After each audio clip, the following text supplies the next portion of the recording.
Alhamdulillahi Rabbil Alameen. Wassalatu wassalamu ala Sayyidil Mursaleen.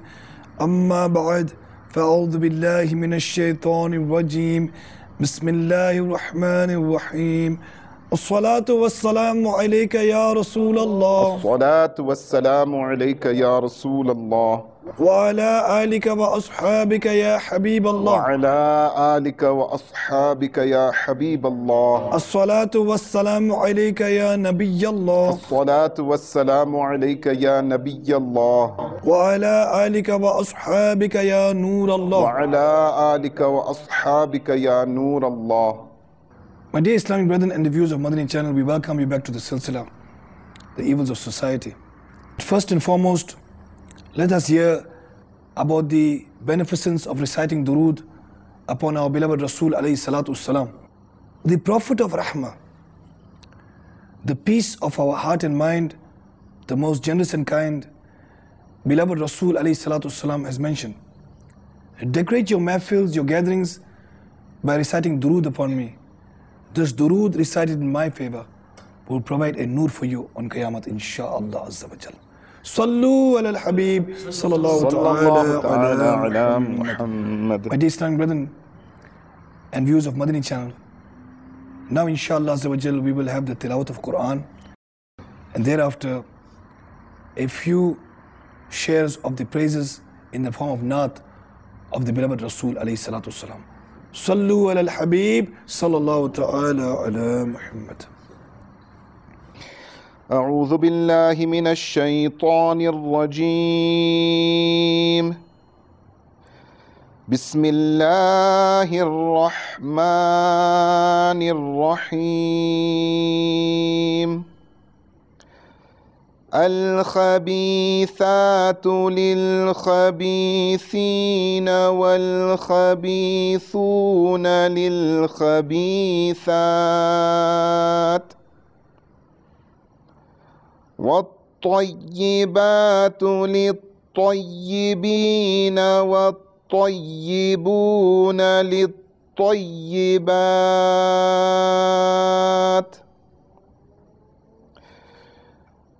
أولئك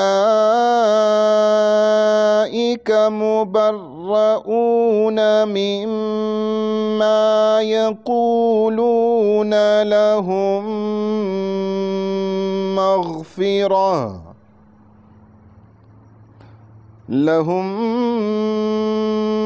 مغفرة ورزق كريم.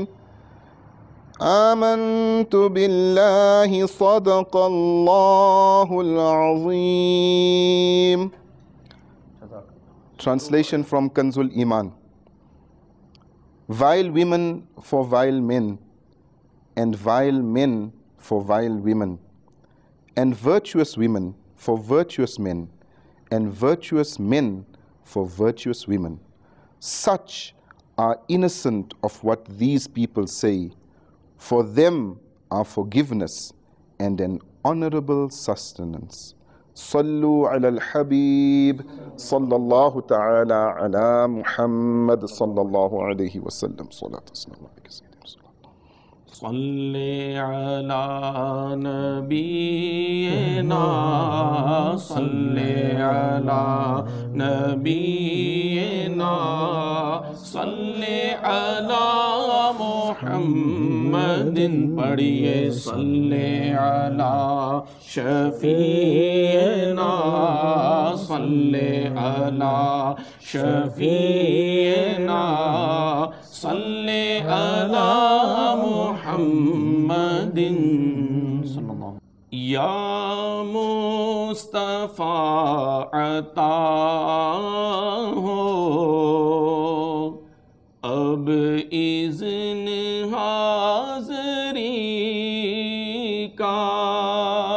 یا مصطفیٰ عطا ہو اب اذن حاضری کا.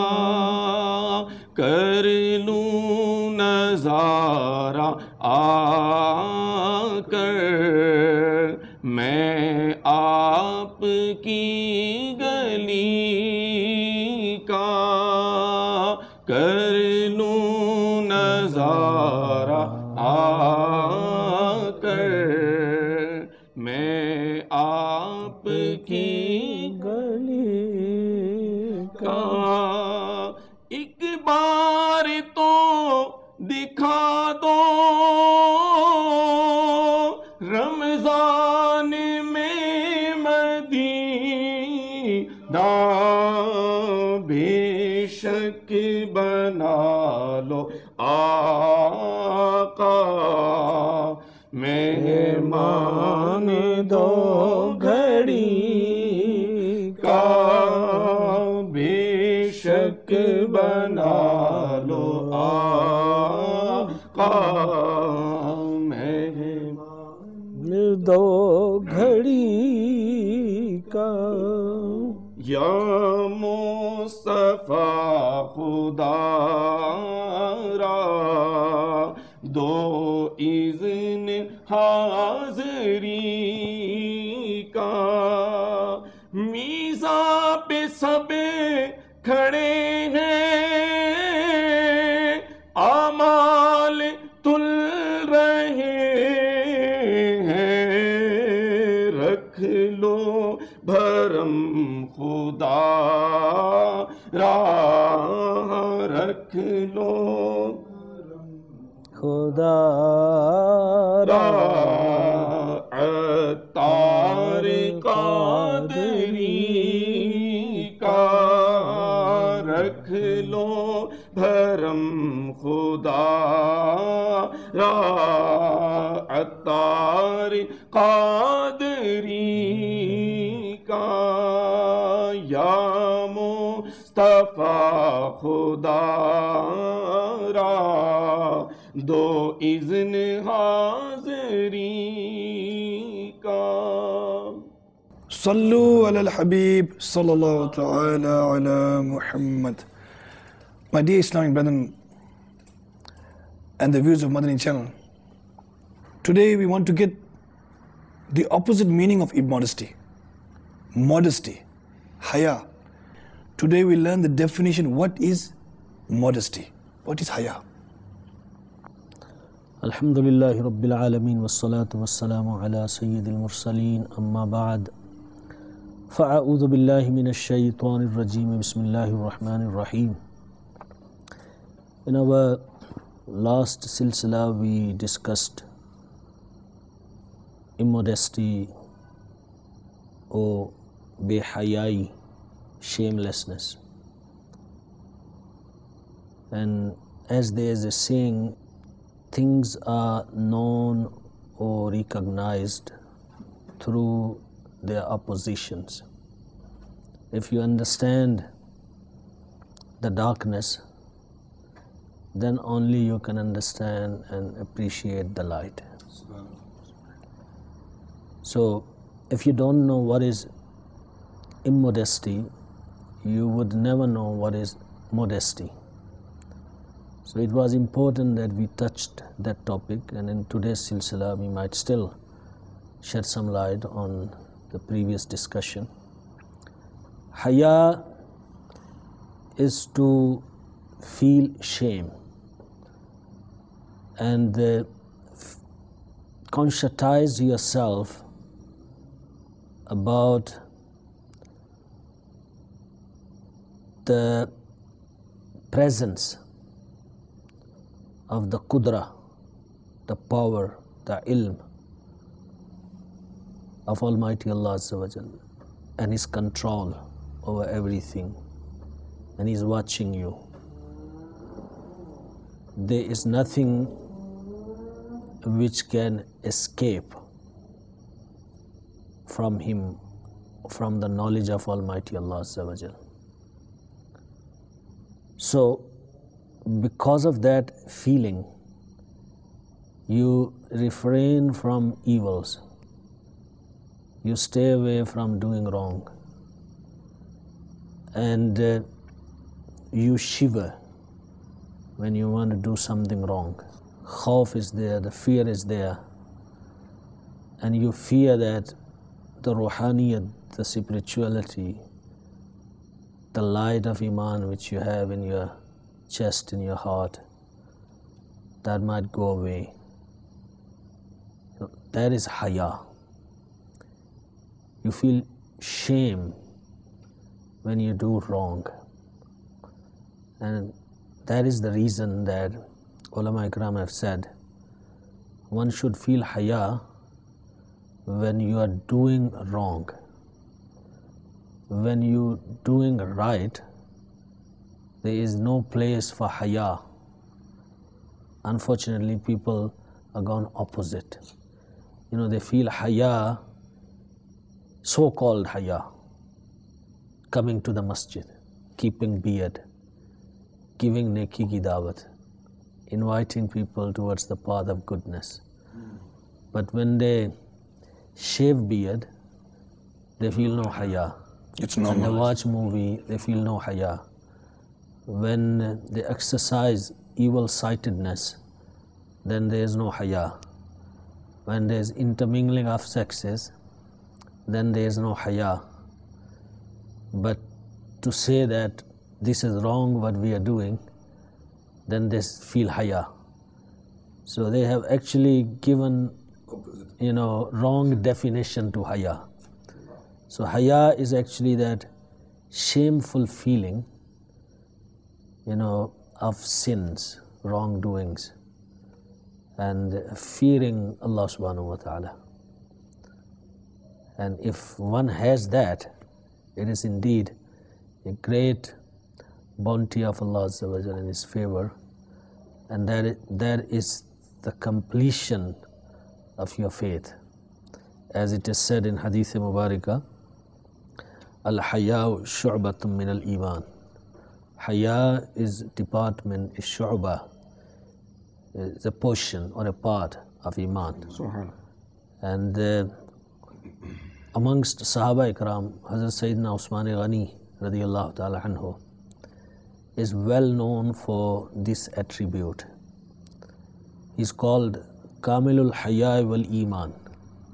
He's complete in Iman and he's complete in Haya. He's complete in Iman because he got Haya. And Rasulullah sallallahu alaihi wasallam loved him so much that he gave 2 of his daughters into his nikah. Subhanallah. When one passed away, then the other one was given into the nikah of Hazrat Usman Ghani radiyallahu ta'ala anhu. And when the second one passed away, Rasulullah sallallahu alaihi wasallam said that if I had more daughters, I would have given into the nikah of Usman Ghani radiyallahu ta'ala. And Rasulullah sallallahu alaihi wasallam said once, Usman is that person from whom angels also feel haya. I mean, they also feel shame coming in front of Hazrat Usman Ghani radiyallahu ta'ala anhu. So these are the qualities of believers. And alhamdulillah, every pious person is blessed with this beautiful faculty of haya and shame. May Allah subhanahu wa ta'ala bless all Muslims, men and women, with this beautiful quality that we can start feeling haya. And if unfortunately any of the Muslims is in these circumstances that he does not feel haya, does not feel shame, try to change. Try to beg in the court of Allah that, oh Allah, you have blessed me with the Iman, but my Iman is not complete. Something major is missing. I don't feel modesty about sins. I'm not jealous, on these situations. I don't feel, envy in my heart when I see other people doing the good things. They're performing namaz, they're doing the right things, they're protecting their eyes, but I feel nothing about it. So we should beg in the court of Allah so we can, have that beautiful quality reinstated in our system, in Iman, so our Iman is complete. What type of society will it be, where there is no modesty at all? That even, people who display acts of immodesty, young boys, for example, they would do bodybuilding, and they would wear this muscle tops to show off their muscles, and they will wear earrings and chains and necklaces, etc. If you ask this young boy, what type of wife, what qualities, would you look for in a wife?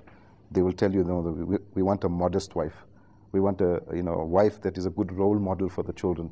We want a pious wife. And on the other hand, if you ask a young girl, for example, who's also displaying acts of immodesty in terms of their dressing, in terms of their speech, in terms of the sight and intermingling, etc. And you ask that young girl, what type of a husband do you want? And they would now then tell you, no, we want a pious husband, we want a good husband, that will take care of us, that is modest, that is an upright citizen, for example. Even though that person is displaying acts of immodesty, but when they are looking for a spouse, then they are looking for a spouse that has modesty in them. And of course, as you said, many of the divorces are taking place these days because of these reasons. People don't have a common ground to think, to discuss, to practice.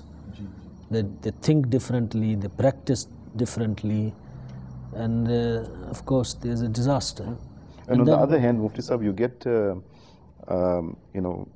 young boys, for example, and young girls that because of an immodest relationship, they get married to each other, and thereafter they look at their spouses, and again that immodesty continues after the marriage as well. That which they were attracted to before marriage, now they've seen the same type of behavior after marriage, and now that behavior is no longer attractive, because now that behavior was with you particularly. Now that behavior is continuing with other strange men or women, and now it's creating a conflict within the marriage, and that too also leads to divorce, because there is no change. Like Mufti Sahib says, you need to bring about that change, especially when you're becoming a parent as well, to be a role model for a child, for example. Then you need to bring about that change. You need to bring haya back into your life if you lost it at all, and you need to start living a modest and pious life to be an example for your spouse as well as your children. See, if the beginning of a relationship is based on immodesty, that's your introduction point. And how can you expect or find barakah and blessing in that relationship? You found your spouse for a wrong reason and wrong standards. What was lust, you called it love. That was not in reality love. And young people, they're confused. Teenagers in early youth age, that's dangerous, because you don't really know. And then after a while, you want to find morals and values. You didn't choose your spouse, your partner, looking those qualities. You look the looks, you look the eyes, you look the nose, you look the skin color, you look the figures, you look the height, You look, as you said, the boys, girl will look the muscles, bodybuilding. No wrong reasons. I mean, these things will never stay forever.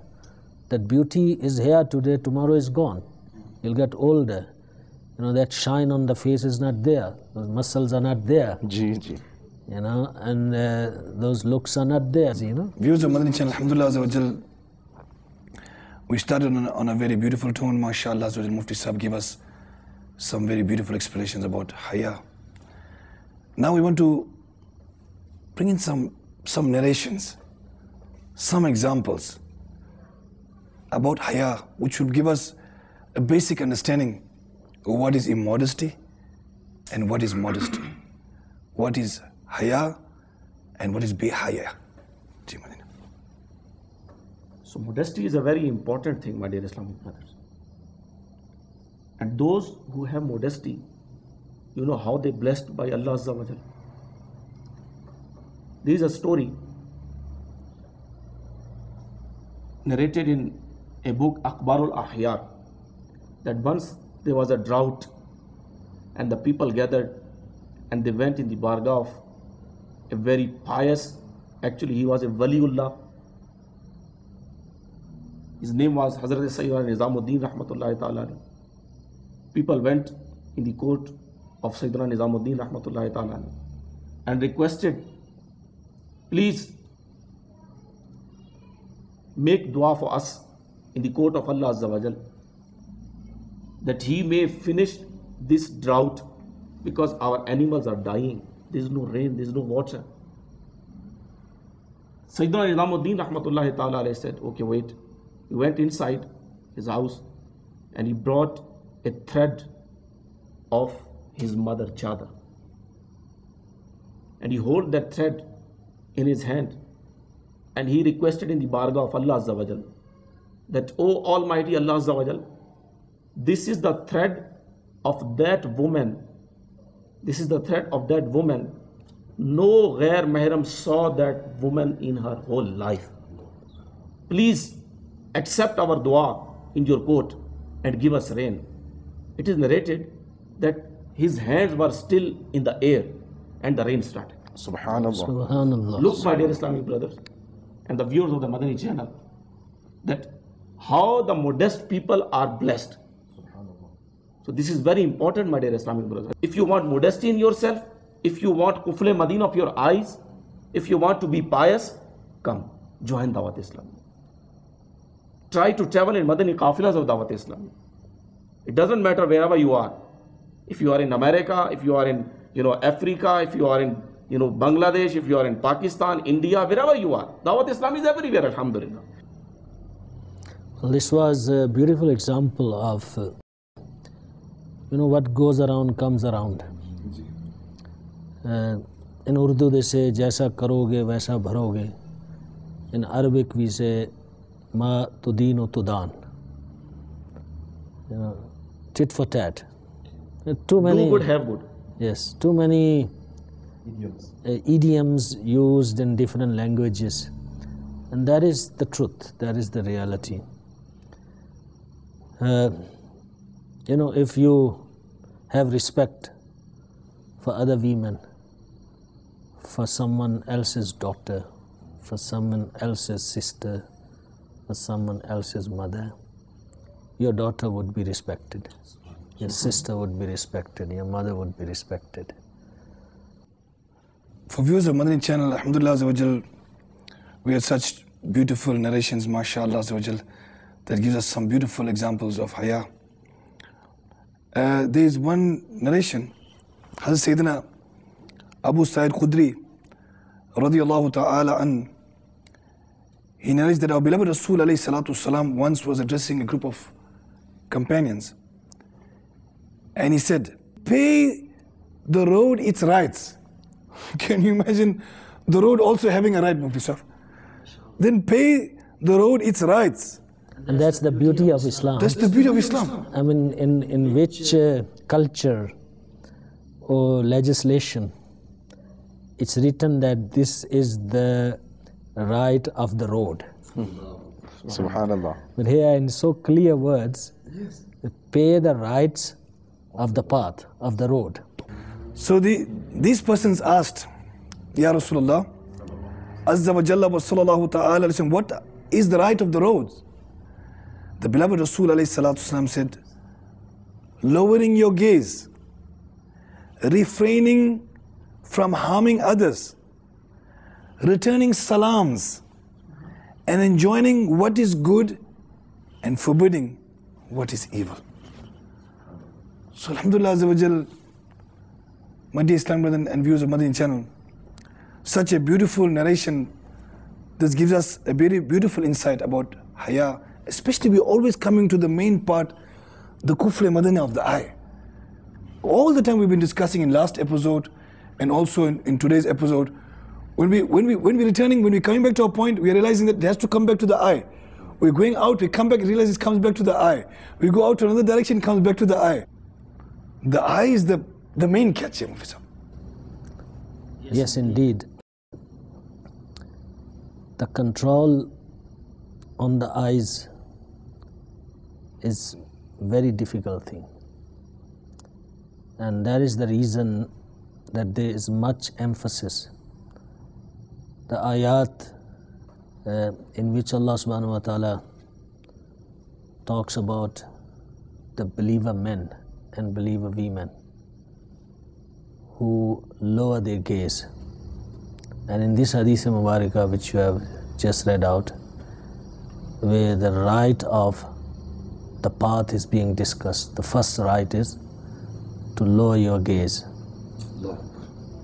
Because if you don't see, then nothing will come into your mind, nothing will go into your heart, there will be no message to the body. Mustafa, it's one incident comes to mind that was mentioned by even Amir al-Sunnat about Mufti Dawat-e-Islami, Mufti Farooq rahmatullahi ta'ala alayh. That Mufti Farooq rahmatullahi alayhi used to travel to Faizan Medina, used to live several kilometers away from what I believe, and he used to travel by motorcycle. And after a while, he sold his motorcycle and he used to walk for kilometers on end to reach Faizan Medina. And after his passing away probably, or maybe before that, Islamic brothers found out the reason why he sold his motorcycle. Because whilst you're on your motorcycle, especially on the road, you have to be aware of what's going on around you. You have to keep your eyes up. You have to look left. You have to look at the traffic signs. And there are a lot of women sitting behind the motorcycle, rickshaw, and you have to look at them. You have to look at them. You have to be, so that you don't cause an accident, etc. So because of the amount of behayai, and Pakistan compared to the Western countries like our country, South Africa, and other countries of the world, is still quite modest in comparison. The dressing, etc. But Mufti Dawat-e-Islami sold his motorcycle because of the amount of behayai that there was, so that he doesn't have to sit on a motorcycle and raise his gaze. When he walked towards Faizan Medina, he would look towards the ground and he would walk for those kilometers till he reached Faizan Medina. My dear Islamic brothers and viewers of Madani channel, Mufti Sahib gave some beautiful Madani pools. Our Muballigin gave some beautiful Madani pools. And to extract something really from these Madani pools, I'm going back to Mufti Farooq rahmatullah ta'ala. Allah ta'ala grant him a beautiful palace in Jannat al-Firdaus, inshallah, in the neighborhood of the beloved Rasul alayhi salam. He really had haya. And because of immodesty, could not take the looking of left and right on motorbikes and etc., he sold his motorbike and decided to keep kufr madani of the eye. My dear Islamic brothers and viewers of Madani channel, today, our businessmen who thinks they are modest, some, in order to promote their product, what they do? You want to sell a car, you put a woman there. You want to sell a house, you use a woman there. Any business product, you want to sell a milk, or you want to sell a perfume, or you want to sell a sweet, they're using the woman. And as for South Africa, we're talking about Pakistan. As for South Africa, when you're going on the highways, every product that they want to sell, from A to Z, Mufti Sahib and viewers of Madani channel, they have to use the woman. Not they have to use. They are using. Yes, they choose to use. So if you're driving, your eyes must go there. Now you are busy looking, and you are forward again. Next product, eyes moving. Next product, eyes moving. Whole day you're moving from A to Z, or from A to B. So much of immodesty on the road, on the road corners, on the stop streets, on the signboards, on the posts, on the advertising. We are really in trouble, Mufti Sahib. Yes, it's a big trouble, and the question is, there is so much around us. How can we safeguard our eyes? How can we protect our eyes? Yes, we can do that if we practice how to safeguard our gaze. And especially in these days when it's very difficult to keep your eyes away from, immoralities and, evil-sightedness, etc. Then the best way is what Amir al-Sunnat has given us these days. Start using that classes of Kufle Madina, that's to control your eyes. And so you can develop a habit of keeping your gaze low. So when you keep your gaze low, then you won't be looking around this way and that way on these boards where the pictures are made of these women that you're talking about, and at least you can protect yourself from many sins. Look, if sight is casted on something unintentionally first time, that is forgiven. And that can happen to anyone, like unintentionally. First time your eye fell on something and then you immediately pulled your eyes back. If it was, something that's, not supposed to be seen, then there's no sin on that. So, other than that, you will have a control and you will know how to use your sight, how to use this ni'mat of Allah subhanahu wa ta'ala. But if you don't exercise, you're free with everyone, you're traveling in the bus, there's a woman who attends to the passengers, or you're in the aeroplane, there's air hostess, or there's a nurse in hospital, and you start talking freely, hello, hi, smiling. I should always give the examples. Yes. And then how are you going to keep control? So these are your opportunities to exercise the control. So you do Kufle Madina, exercise at home with your friends, in your Madani Mahal environment. So when you're exposed to these conditions, It becomes much easier. yes, you know it. You know it how to do because you are trained. Otherwise, those that are traveling in the planes and the trains and the buses, they excuse me, madam, excuse me. And Amir always gives the example. We are always calling them. Yeah, I mean, many people like in planes and all, even if they don't want to drink water, they want attraction. on that day they want to drink water. Please excuse me, bring some water, do this, do that. Really, Amir al-Sunnat is really a khair kha of this ummah. If you look at Amir al-Sunnat is most of the time in front of Islamic brothers, and even when Amir al-Sunnat is giving bayan in the masjid, Amir al-Sunnat always, practices on Kufle Madina of the eyes, lowering the gaze, and part of Madani in Amat. Even if we look, this is also parde mein parda, veiling over veiling. This is also part of that haya of Amir al-Sunnat, that Amir al-Sunnat has brought about this culture of modesty, that when you are seated, cover yourself, even when it comes to training the eyes, even Amir al-Sunnat gives muballighin, advice, that even when you are giving bayan, don't look directly at the camera, practice, in seclusion, try to practice lowering your gaze, that at the time of, when you are tested, then it'll be easier for you to pass that examination if the eye is already trained to look downwards. This is what Amir al-Sunnat has really brought back in our society, that this haya, this shame, this modesty, that whether you are seated amongst Islamic brothers, whether you are giving a bayan on Madani channel, practice upon these things, because when you are really put through the test, and the untrained person can really fail. You know, a person that goes to war, if he's untrained, you know, he'll probably kill himself and he'll kill others with him, you know. But a trained soldier will know what to do when, you know, when the engagement starts. So whilst, you know, whilst we are in seclusion, we can train ourselves.